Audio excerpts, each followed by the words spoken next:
Check it out, y'all. We got what you need. We're all living in apartments, condos, vans. Well, dude, even you can have a studio in a box. Yes, we can help you with that right here at Blind Knowledge.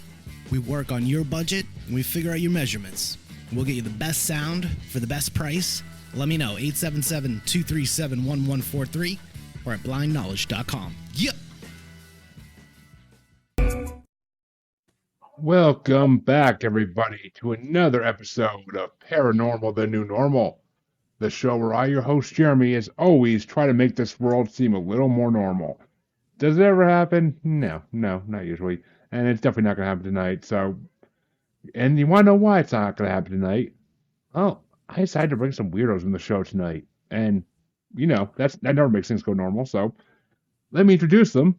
Lynn and AJ from the Weirdos in the Wild podcast. How you guys doing tonight? Doing great, Jeremy. How are you? Can't complain. I haven't done an interview on this show in a while, so glad to be back at it finally. Had a couple cancellations last week, so I actually had a week off. It was pretty freaking cool. So let me start this off by asking you guys the same question I ask everybody on this show. What got you into the paranormal? And I'll let you decide who goes first because I don't know your dynamic like that. Go ahead, AJ. You start with A. You can go first. Well, I had a paranormal experience when I was young, when I was a child. And I know now what I saw was a residual haunting. And I would see a ghost in my grandparents' house in one particular bedroom. And I saw it multiple times. And as I got older, I found out that my family somehow has a paranormal connection through my great grandmother, and that's how I got into it. I had questions. I wanted to learn. As I found out more things that had happened to different people in my family, it just intrigued me, and I'm here where I am today.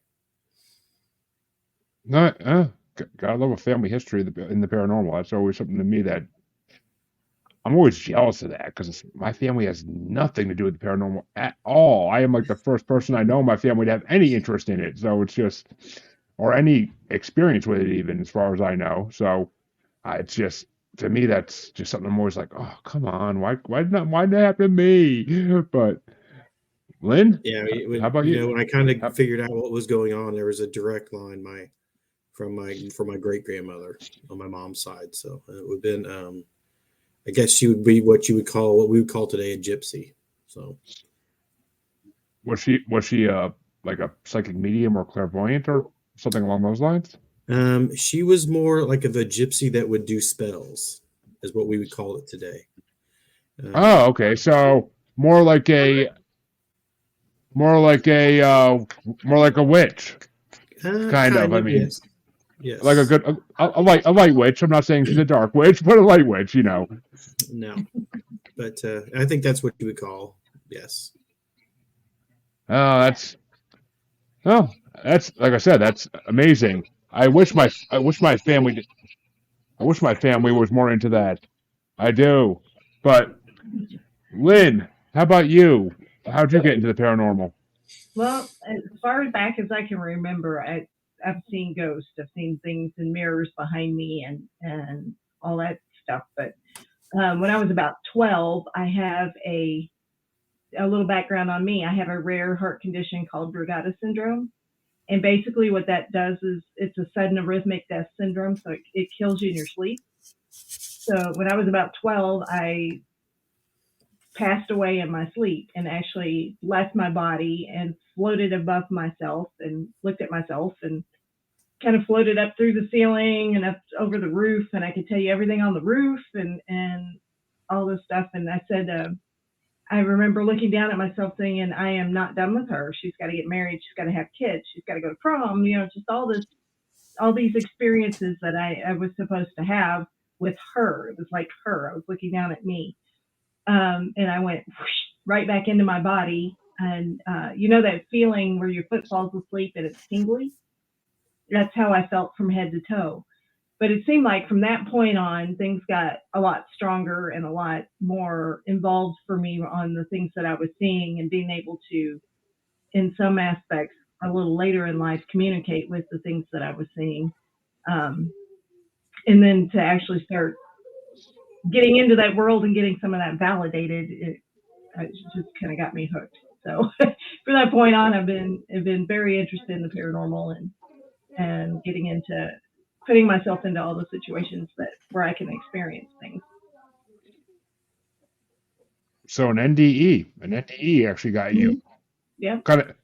I mean, I've heard before that's a great way to kind of like start the connection with the paranormal, is because it kind of forces you into the realm a little bit. But wow, well, yeah, I'm gonna say sorry. I feel bad that happened to you at such a young age too. But then again, it must have been fate in a way though, because I mean, it's what got you into what you're doing now. So it was supposed to happen. It just kind of always sucks when fate makes us do things like that instead of just being like, okay, you can talk to spirits. You don't need anything to happen to you. You just talk spirits. You're good.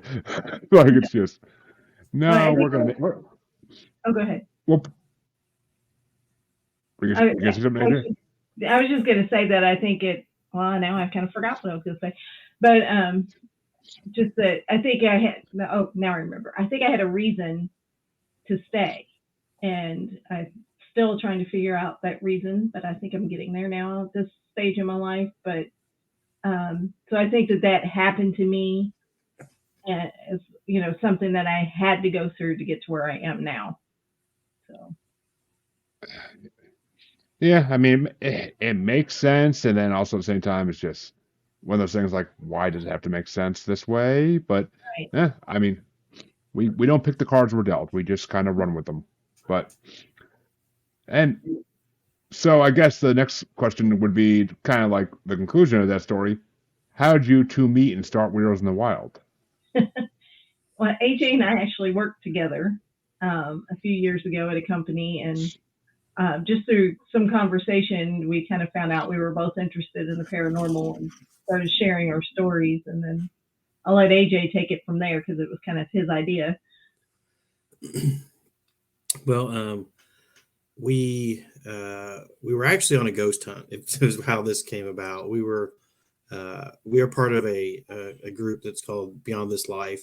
Lynn's brother, who unfortunately has passed away now, began this group. And he took us, well, three of us in at the same time as newbies. And we were on a ghost hunt heading to Tennessee. And we were in the back seat of John's truck. And we were talking about all things that were weird and strange. And I looked at Lynn and said, you know what? We need to start a podcast. And we need to talk about all this crazy stuff that we think is cool and that we're into. And she looked at me and she's like, are you serious? And I'm like, yeah. And it just, from there, it just went. And we really felt like that it was something that we wanted to do. After Lynn's brother unfortunately passed, we felt like it was something that we needed to keep going because of John. And it's just made a life of its own. And it's just been a lot of fun. We talk about a whole lot of different subjects, and that's what we want to do. I like to say that we're ghost hunters by our day jobs, but we like to talk about all the weird stuff at night. So nice. Which I actually have another podcast, Global Strangers, that we do every Sunday night, and it's more of a discussion podcast on paranormal topics. So I got to ask this, because I know we have ours. One, who's the skeptic? Who's the believer? Because there's always one of each in every podcast. I don't think either one of us are really skeptic. I think I've got past that because I learned, Jeremy, I learned a long time ago that, I sit there and I tell people like, hey, I chase ghosts and I've seen this and I've seen that. And I'm sure people look at me and go, well, yeah, you're crazy. So I'm not skeptical about what other people tell me as much anymore. So, yeah, and also I've had things happen to me that I was a skeptic of, and it happened to me. And I was like, ugh, just slapped me in the face going, you didn't believe this, but guess what? It just happened to you. Well, Yeah, I there you think go. sometimes we go into things with a dose of skepticism, though, and because there's a lot that we haven't experienced. But Well, I mean, you have to have a healthy dose of skepticism, otherwise, you don't want to be the people. You don't want to be the Zach Baggins of the paranormal world that run into a house and think there's something in every house. right. No, we have a expert debunker in our group, so. There's the skeptic. There's always one. So anytime we have something we can't explain, we shoot it over to her, and sometimes she says, hey, this is what this is, or it's probably that, and then sometimes she's like, I don't know, I can't explain it. So it's nice to have her on board. Yeah, well, I mean, and the second follow-up to that kind of is, so is one of you more into a certain topic on the show than the other? Like, I know that I am the king of cryptids on my podcast. Like, I am always the one who wants to do cryptid topics, and everybody else picks like more spiritual, supernatural topics than I do. But like, is one of you like usually tend to go one way or the other? Yeah, we're pretty different as far as some of the things we're really interested in. I'm more into the ghosts and the spiritual side, and AJ is most definitely the cryptid guy. my man. Ghost number 1, Bigfoot number 2. So see, for me, it goes the other way around. But I what can I say? Cryptids what got me into the paranormal and what keeps me in the paranormal. Ghost, I think it's because I have no doubt that ghosts exist. I have basically proof of it, so I have no doubt they exist. I have proof of it in my freaking house, so I have no doubt. I don't have a Bigfoot chilling in my backyard, and that's why I love it, because I want to know more about that and see one of. I want to see one of those. That's my goal in life. But I do live near them somewhat, but it's not as high as it would be if I lived in other parts of the country. I'd like to go visit for that reason. But so, how many episodes you guys done at this point? Roughly, you don't need to have an exact number, but we're in the 20s that's being released, and we're still more all the time. So we're still fairly young, but we're getting going, and we've got a great following, and that's what's up. To get to that point. I mean, even to get past 10 is a feat, I think. Well, I mean, it is. I mean, a lot of podcasts don't make it past 10 episodes, even 20, 30, 40. I mean, trust me, until I got to 100 episodes, I did not feel like I was actually on this show alone. Until I got to 100 episodes, I didn't even feel like I was really like an official podcaster. But once I hit that benchmark, it's just like, okay, I'm in this for a long haul now. I ain't going nowhere. I ain't going nowhere. The time is worth it. Let's do it. And I mean, now, God, I mean, you guys could easily actually be episode 200. I really don't know off the top of my head anymore. I lost count a long time ago. Too many episodes in the backlog waiting to be edited. But so, Lynn, you wrote a book, I believe, right? Based on your experience? I am writing a book based on my experience right now, along with some other things. I write paranormal psychological crime thrillers for fun. But I am in the process of writing a book on my experiences too. I've got one more book to get out first that I have people fussing at me for, so I got to do it first, but it's in the works. So I can't wait to share it soon. Well, if I'm not mistaken, you've written other books previously, though, right? Because I believe one of them is up for a movie, if I read things right. My first book, Afterthoughts, is there is an actual 8-minute film that was filmed in Hollywood. It stars Sierra Payton and Matt Yang King. Kind of a sizzle reel to try to get the rest of the funding to make the feature film. But there's also talk of it possibly being a television show as well. So we're not exactly sure which direction it's going to go, but the short film is out there at afterthoughtsfilm.com, and it's pretty phenomenal for a little 8-minute short. It's made it through a lot of film festivals, and we've won some awards with it. So pretty excited about it. That sounds amazing. I mean, that's the dream right there. That's the dream. That's what in this field. That's one of many dreams, but that's the dream. I mean, and definitely am looking forward to the day when it comes out on a streaming platform somewhere. But Yeah, me too. I'm sure. Which actually, I mean, we could talk after about this, but if you guys, I don't know if you guys have a network for your podcast or not, but we could talk.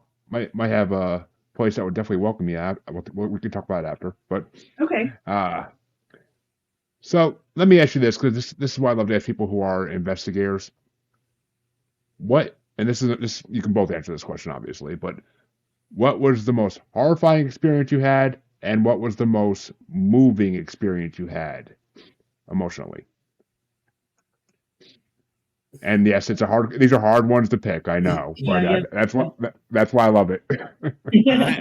I know that Lynn and I think will probably tell you the experience we had that was most moving to us we had together, and it was on an investigation together. You want to tell them, Lynn? It was actually our first investigation, the one that I think caught us, unless AJ's thinking about a different one, but nope. We investigated Ross Opera House in Cynthiana, Kentucky. And pretty much the moment we walked through the door, because I'm one of the people that I'm like, let's go, got to go investigate right away.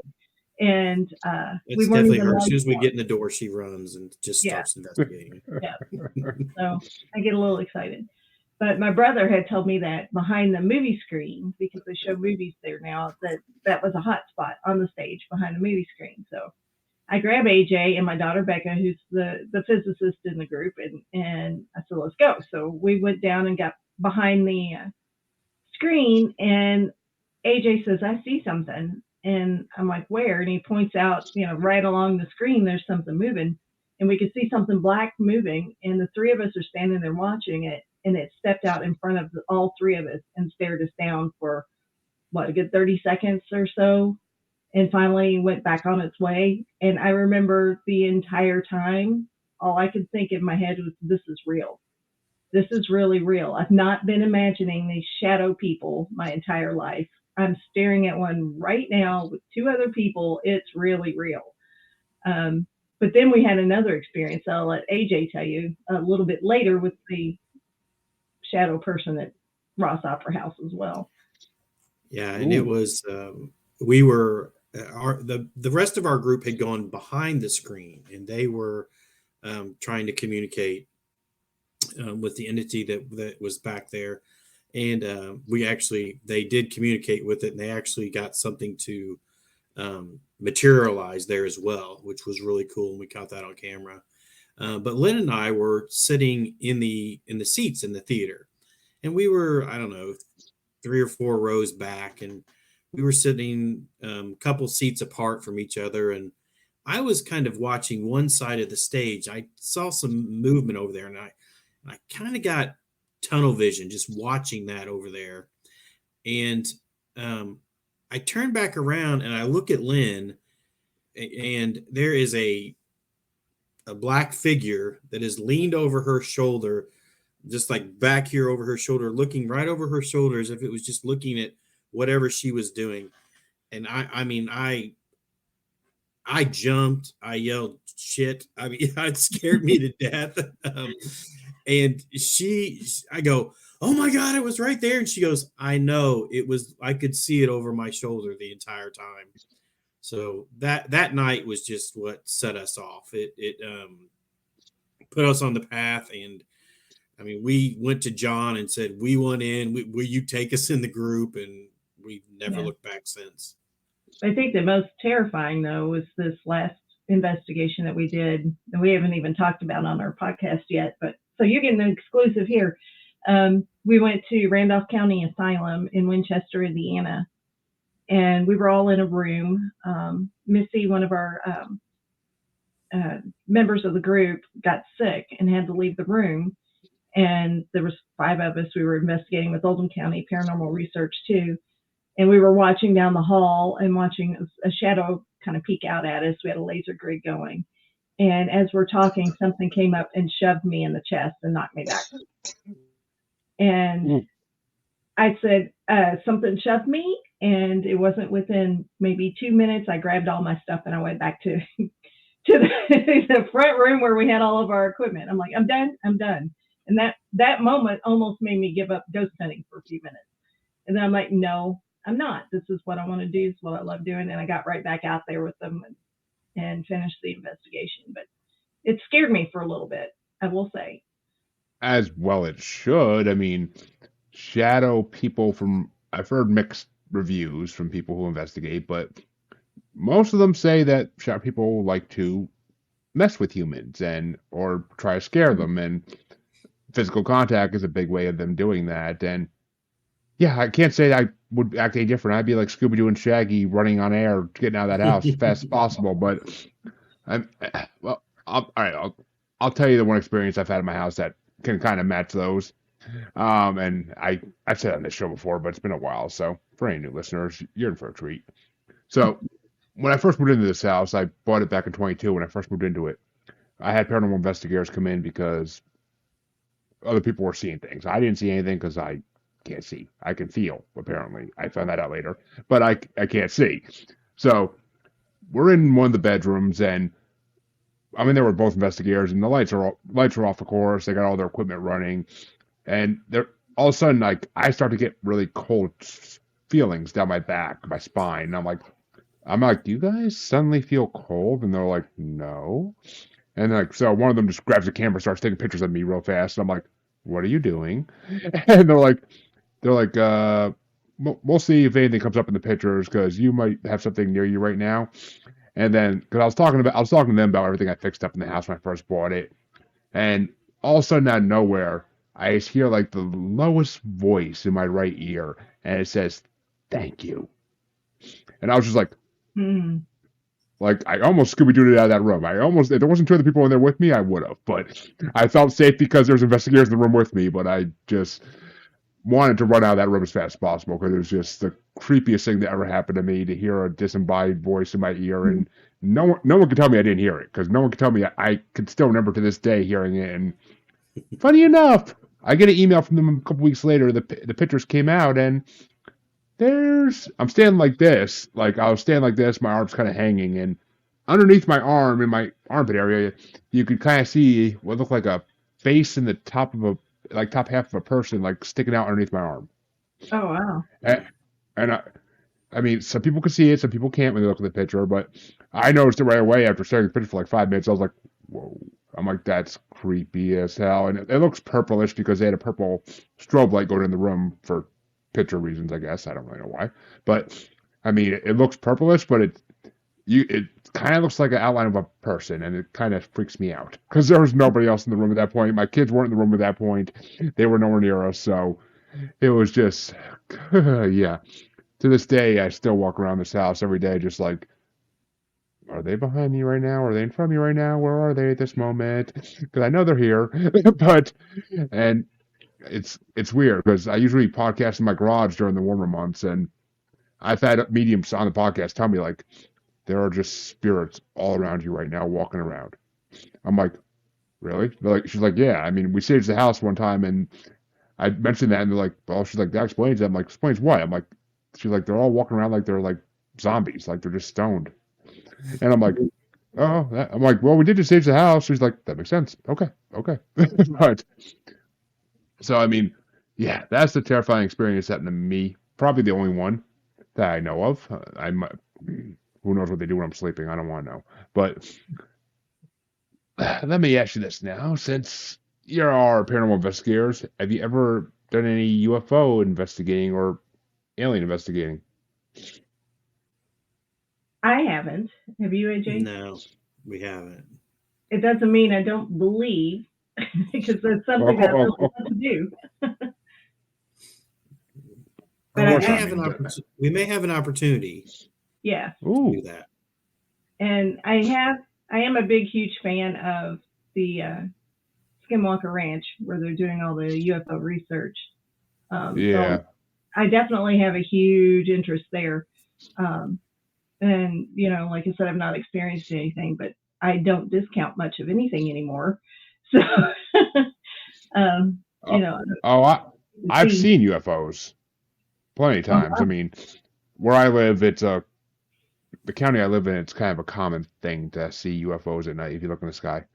I mean, It's just you see things that look like stars, but they're moving and they're not airplanes because you'll see an airplane go by the same time and they don't look the same. So it's just yeah, I mean they definitely are out there. I mean, well, the government admits it now, so they have to be out there.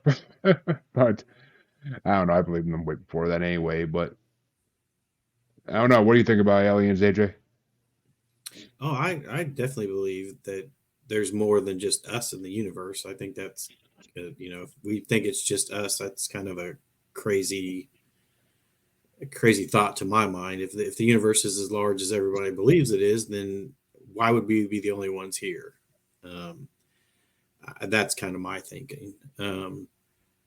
I've never seen anything that I think was a UFO, but that doesn't mean that I don't believe in it. I mean, I've never seen a Bigfoot, but I believe in those too. So, Which I mean, and actually, a um, lot of people believe they're a lot of people believe they're I related. think that you're right. I think that the government knows who they are and what they do. And it's funny. I was just listening to a Oh, podcast about that today, and and they was speaking about some of the Native American beliefs in that, hmm and it was very interesting. yeah. I mean, the government definitely knows a lot more than they're letting on. They have had contact. I have not one doubt in my mind, and they've communicated with them. There's been so many supposed experiences that we know about that the government had, but I'm sure there's a lot more that were behind dark closed doors in dark rooms that we have no idea ever happened. I mean, I've heard of the Valiant Thor incident with Eisenhower, which Hmm. that one right there pretty much proves to me that it happened We because there are we pictures. talked There are about that on pictures. our podcast. Oh, We we nice. we, See, we did a podcast and we were talking UFOs, and we talked about that and how some of the other presidents have seen what they believe were UFOs. Reagan, Carter, Mhm. Eisenhower. So yeah. Yeah, I mean, and plus there was supposedly a conference in Europe after World War II that was attended by extraterrestrials and humans that only the highest government officials knew about it, though. So in each country. So I don't know. I forget exactly what it's called, but I've heard from what I heard, it was a interesting place to be if you were one of the military guards there that day, because there was only a few select guards for each leader. So I actually had a guest, and her father was in the military, and a lot of the stuff she knew was from him. And let me just say this, because I don't like to give too much away about that episode, because that's a fun episode to listen to. But Velociraptors in World War II. That's all I'm saying. Hmm. Velociraptor extraterrestrials, but in World War II, fighting on both sides.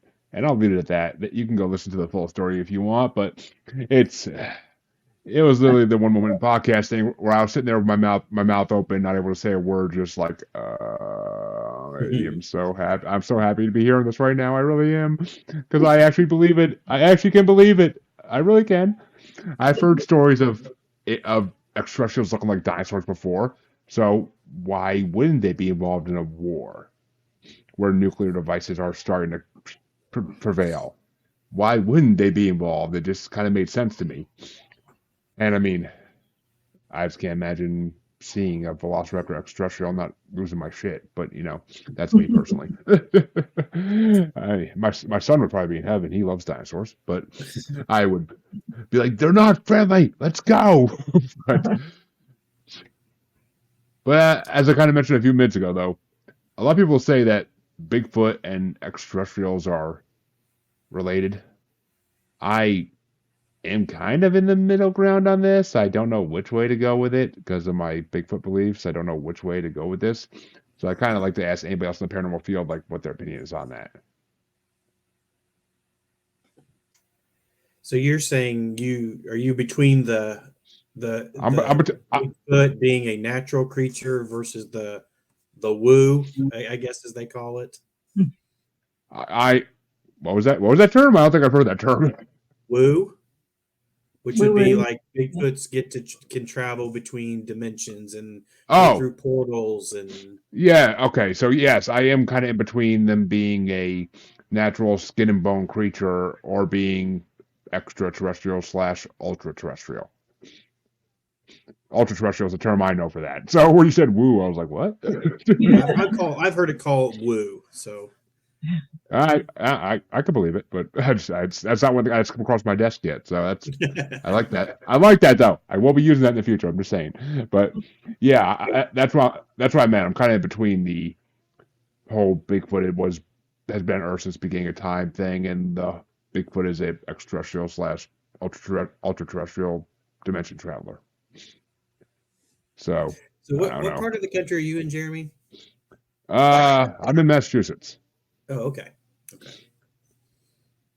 You said it earlier, and I was trying to decide. You were talking about being in an area of the country where there are or more Bigfoots. So there are Bigfoot sightings in this part of the country, decently heavy because we have forests. We have a lot of, especially near me, Leominster State Forest is a hot spot for seeing them. Supposedly, I've been there a few times and haven't seen anything, but that doesn't mean that they're not there. I got a picture once of what kind of looked like a footprint to me, but it was covered. It was like it just rained a couple days ago, so it was like covered in mud, and I'm looking at the picture. I'm like, I'm not showing this to anybody because there's going to be like, what are you doing? That's not a clear shot of anything. You can't tell. So I kind of just left it unspoken at the moment, but I don't know. So yeah, like around me, there are some, not as many as on the West Coast. God no, but still, there's some. I'd love to see one. I mean, I wouldn't be surprised if there honestly was one living in the woods in my backyard. It's very possible. It's deep woods, so it's possible. But what do you think about that, though? Like, do you think Bigfoots are related to extraterrestrials, or do you think they're their own creature, basically? I think they're their own creature. That's just my opinion. And of course, nobody knows what the right or wrong answer is. But I think my opinion is it's a creature. It's flesh and bones. I've never seen one. I've been in places. We're in Kentucky, and I'm a kid that was grown up in the woods and fishing and hunting and spent plenty of time in the woods. And so is Lynn. I mean, she grew up in the country too, and she has seen some things that are not supposed to be in Kentucky either, that she's told me about. I'll let you tell that story, but I'm curious. Okay, tell them what you saw, Lynn. That's not supposed to be in here. I was chased around a pond by a panther, a black panther. My whole family was, and we wanted to dive in. Of course, that's not necessarily paranormal, but it was something that they swore was not in the state of Kentucky. Actually, it is technically paranormal, I will say, because they are in my cryptids bracket. I do, because they're called alien big cats, or ABCs, as coined by Derek Hayes of Monsters Among Us podcast. So, wow! So look at that, I got another one. But yeah, it was pretty terrifying. I was ready to jump in the pond or do whatever it took, but all it did was go around the pond and around us, and then it went away. So it didn't try to do anything, but it sure, gave us a good stare down. It made us pretty nervous, but it was a beautiful cat. It was absolutely huge. Yeah, and I mean, alien big cats were a thing where in the last 10 years, the government finally started announcing they were releasing mountain lions and panthers into certain parts of the United States to try to get the population to start again. And they've been successful actually in a lot of areas. But I know where I grew up in New York, my dad and I were driving back from his scuba diving shop where he was learning to scuba dive. And we saw what we thought was a mountain lion tail going into the brush in front of us in the road. And my dad was convinced it was a mountain lion. Nobody believed him. But he actually called the environmental people in New York, and they're like, yeah, we're not supposed to say anything about this, but we have been letting mountain lions back into the mountains of New York to get them to repopulate. So we kind of got told that in the 90s. So how long they've been doing this, who knows? I mean, it makes sense. The 80s, so that was a while ago. Well, I mean, yeah, okay, makes sense. I mean, the government's probably been trying to repopulate all these creatures for 100 years, probably, because it's population control for deer and other small mammals that they don't want getting out of hand. So it makes sense. And they're just not going to tell people, let their dogs and cats get eaten by wild animals and not tell them that they're out there. Why not? That sounds like something the government would do. But Well, we're not supposed to have them in Kentucky either. And what was it, a month ago you saw one on your farm, Lynn? Yeah, I saw a cougar running alongside our field where I have goats. But the strange thing about the cougar is that it was solid white. And I was looking up that, I'm like, what is that? And I looked it up, and they used to be, that it is a thing that, I guess, it's not albinism for them. It's something else, but it's similar to that. But they can be white. So not only did I see one period that wasn't supposed to be here, I saw one that was white that wasn't supposed to be here too. So it makes sense though, because I know the big cats. I've heard stories of people seeing melanistic ones, like ones that are not supposed to be all black but are. So it makes sense. It's just, I don't know. I guess it's how they're mating and how the genes are passed down, or something along those lines. Or if the government experimented on them, who knows? But see, when you said you saw something in Kentucky that wasn't supposed to be there, I was like, tell me she has a Dogman story. Please tell me she has a Dogman story. I wish. No. Another one AJ's interested in too. No, well, there's plenty of Bigfoot stories in Kentucky. There are Dogman stories in Kentucky though, and I'm sure you've heard of the Land Between the Lakes stories, Jeremy, in Kentucky. I actually have had D.A. Roberts of the NADP, North American Dogman Patrol, on my podcast, a year and a half ago now, and he actually was telling about when he went to Land Between the Lakes and did investigation there, and some of what he tells is pretty fascinating. Once again, I won't give away an episode. Other people listen to it, but it was a really, really good episode. I think it's still my top 10 episodes by listens, because he is so good at. He knows so much about dogmen. It's just ridiculous. I've been trying to get other people from that society on, but a lot of the other ones are hard to get on. So working on it. It's always good content. Yeah, that was our most popular episode. Yeah. Well, I had an experience where I walked into, like with Bigfoot kind of experience. There's a property I hunt on occasion, and it's had some of the telltale signs, the tree breaks, the giant trees that are thrown over the pathways, and I walked into the smell while I was walking out of the woods one time. I didn't see anything. I was with a teenager, and I was more the first thing in my head as I thought of was Bigfoot. That's me. And I was more concerned with that teenager, getting them out safely. And I was about 100 yards, and I could see my truck. So I was like, "Let's go!" But I think that because I've had some other things on that property. Just when you're being in a 200-acre woods where you're in there by yourself, and all once everything goes dead silent, things are strange. Those are the moments those are the moments in movies where you yell at the screen, "Run, you idiots, run!" But it's just I don't know. And that was the eerie thing about the Land Between the Lakes that DA said as well, is once you get to the second half of that island, that's exactly what it's like in the second half of the island. It's dead silent. There's no birds chirping. There's no roadkill on the side of the road. There's nothing. It's just creepy silence, and every once in a while you may hear a twig break or something like that, but it's just mostly creepiness. So not exactly a place I want to be at nighttime. I've heard stories about people being up there at nighttime, and usually doesn't end exactly well. I've heard those stories too. No, not me. No way.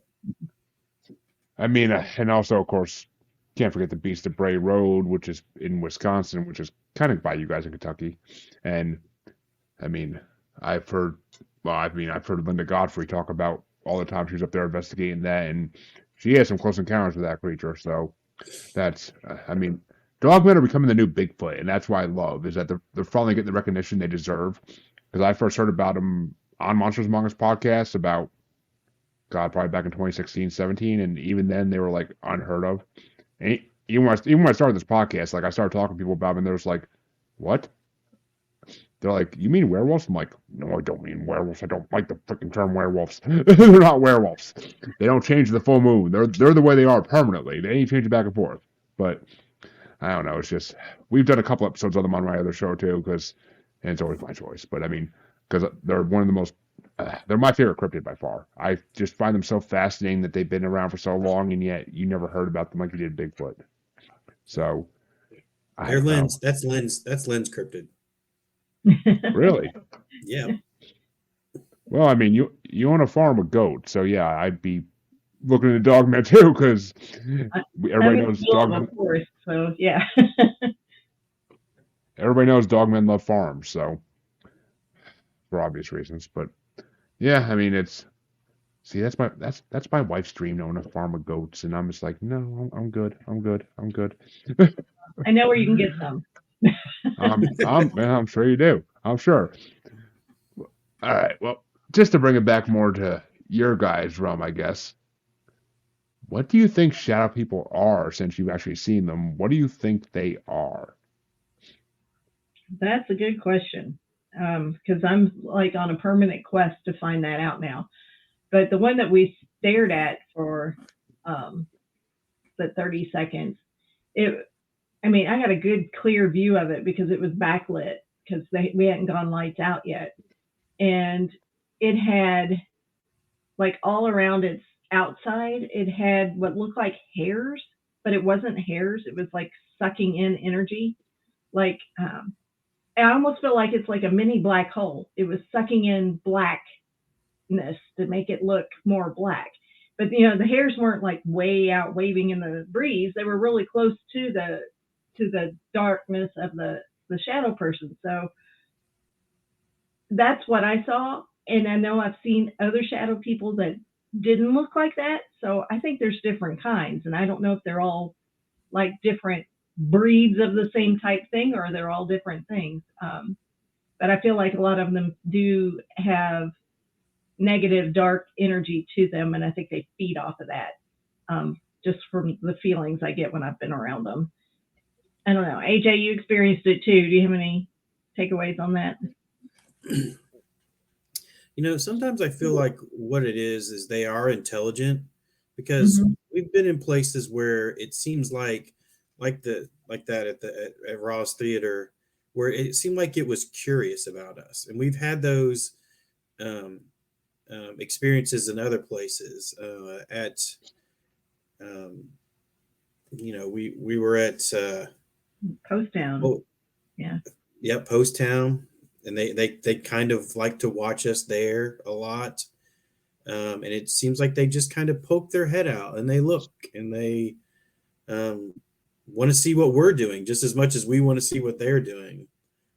But we've also been places where I believe that they're just almost like a residual haunt, that they're just going through the motions. They're doing something over and over and over again. And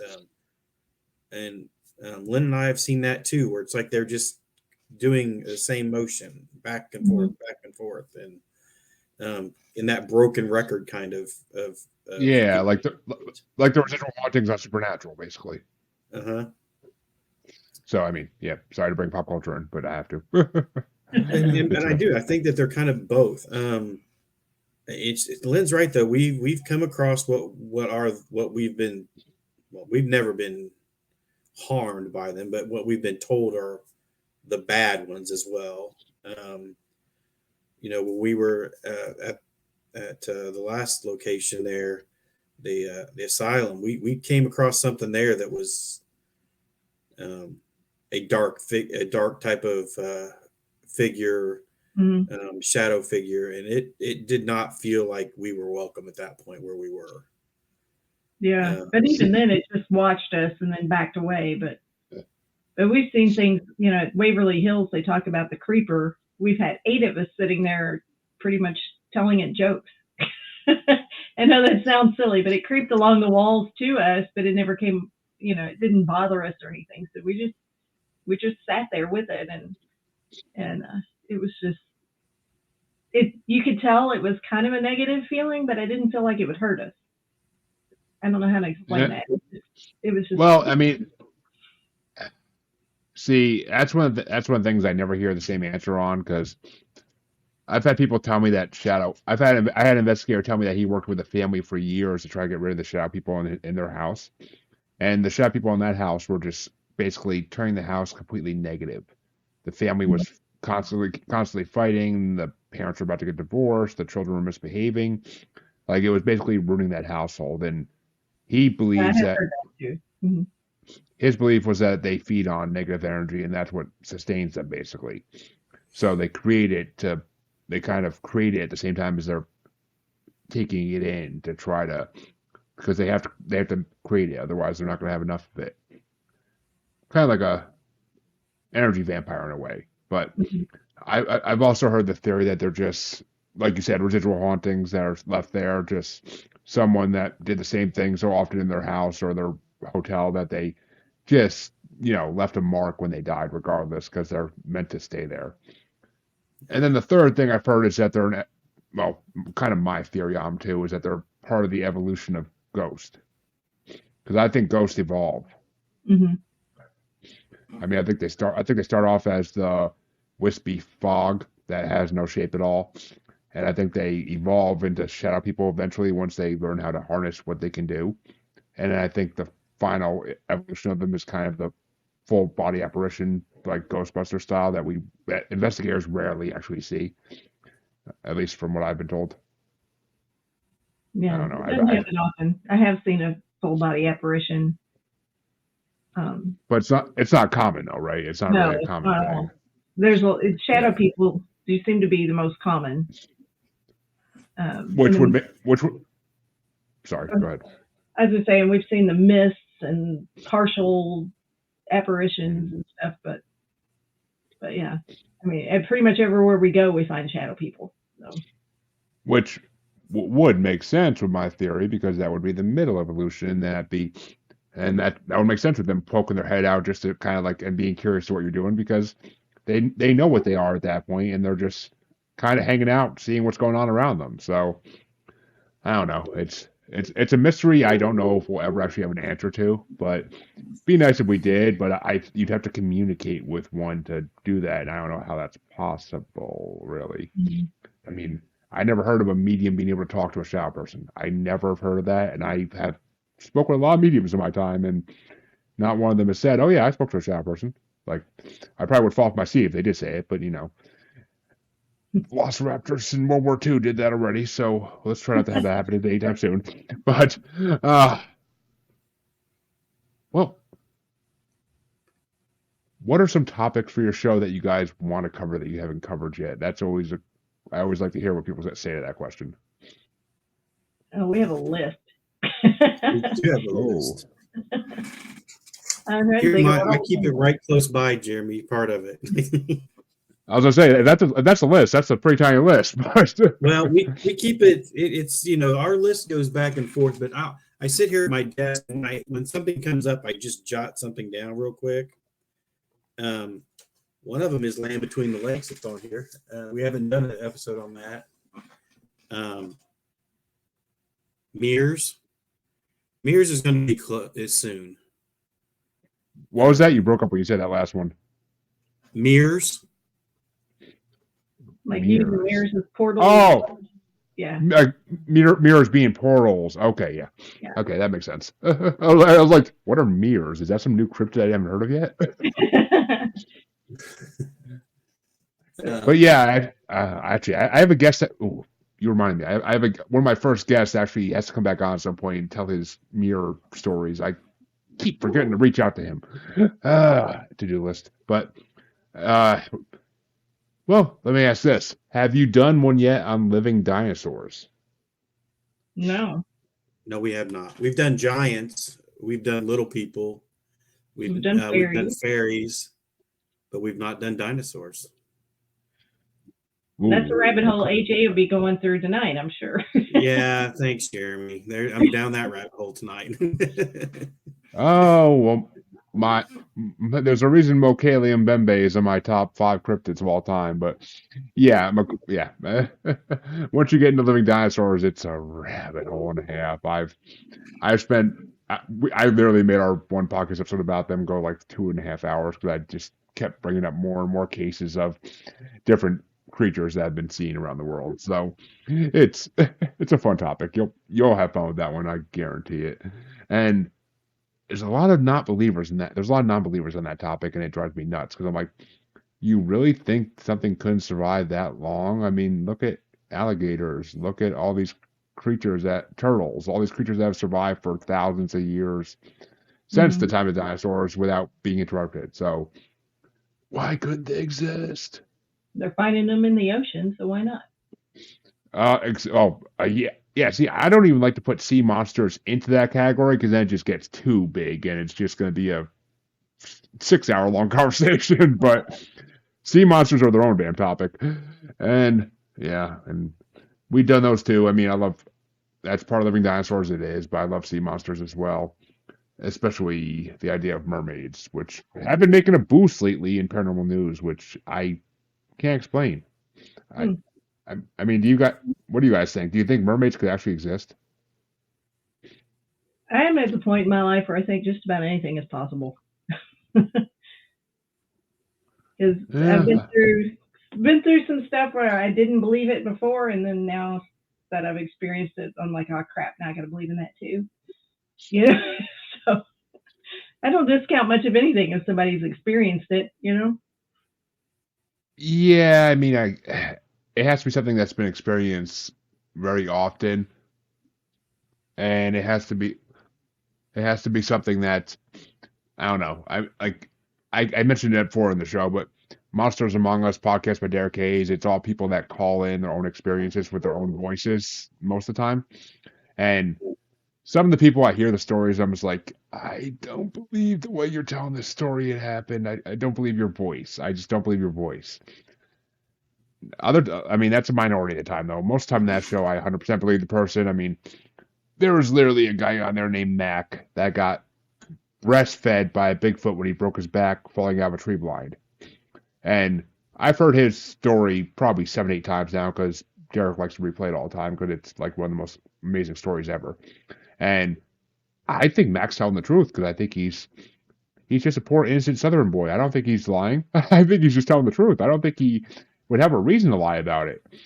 Like, nobody knows who he is. It's just his name is Mac. Like, that could be anybody down south, for God's sake. So it's not like he did it for fame. It's just, I feel like he's telling the truth, and it would make, if that's true, it means Sasquatch milk has healing properties, and that's a whole nother rabbit hole, and that's partially why I think the government knows about Sasquatch and doesn't want people to know about it. I don't know. I mean, I think I've heard that story too. What was that, Lynn? What other ones are we going to do? What other topics we got coming up, Lynn? I was trying to think. Oh gosh, I need to pull up my spreadsheet because we have a whole spreadsheet of it too. But dreams, we have a dreams one coming up. Ooh, right. We just did one of those like a couple months ago. Yeah, that's a fun episode always. Yeah, and a mediumship one. And I'd like to dig more into the Estes method. We've been doing that for a while, and maybe do a show on that specifically, because I'm sure we could dig up enough stuff for that. But I finally did that. I was the person that went under for the first time this last week, and I'm ready to do it again. That was a pretty amazing experience. So that's another topic I'd like to hit. I don't know what else we got, AJ. We had all kinds of stuff. We always like to do episodes on the investigations we've done. Of course, yeah. So we always go back to ghost hunting. We get good listenership on our ghost hunting ones. They seem to, the audience really seems to enjoy listening to what we find and how those go. So those are always good ones for us.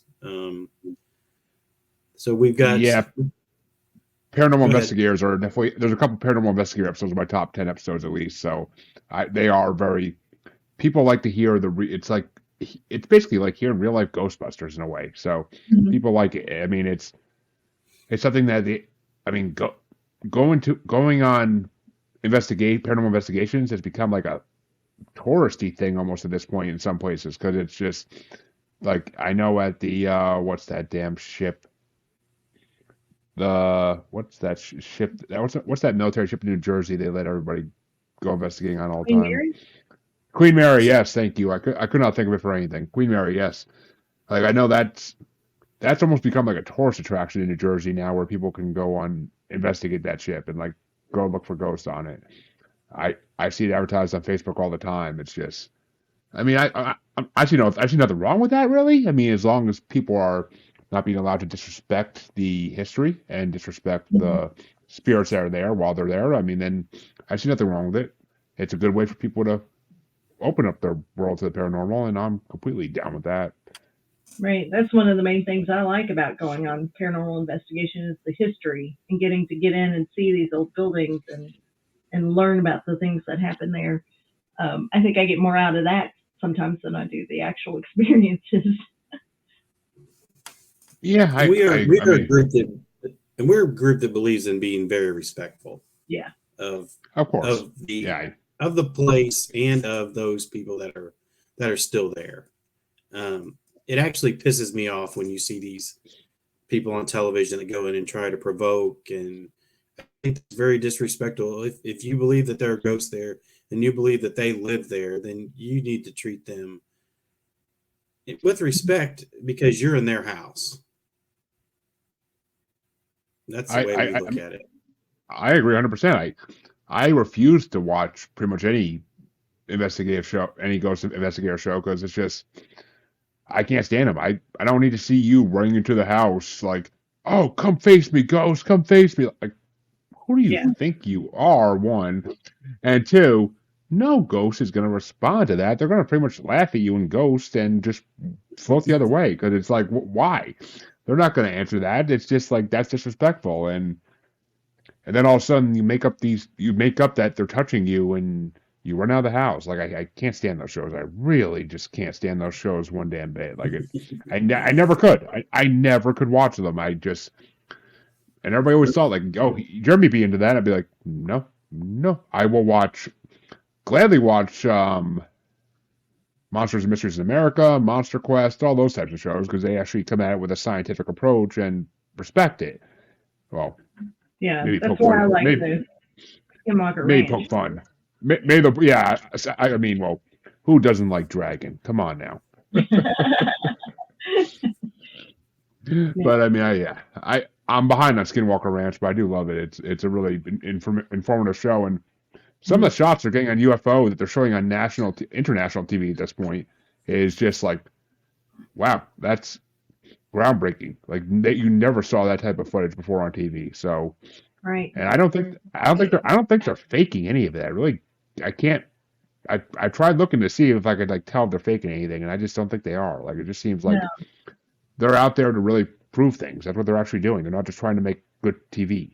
Right. The quality of the people that they have on the show, I can't imagine that they would want to ruin their reputation by trying to fake something. You know, I mean, the top NASA scientists, they're not gonna. No, they're not gonna ruin their reputations by being assholes. And I mean, it's funny because when I first started watching the show, I almost thought it was fake because of Dragon. Like, just his personality made me think the whole show was fake. Yeah, he's a character. Like, literally, when a person starts a show by saying, everybody calls me Dragon, I'm like, no, they don't. No, they don't. Unless you demand people call you that, nobody's calling you that. So, I mean, it's just, the first season, it kind of turned me off with him a lot, but then as they were getting through the first season, things started happening, and they started having experiences, I was like, okay, now you got my attention.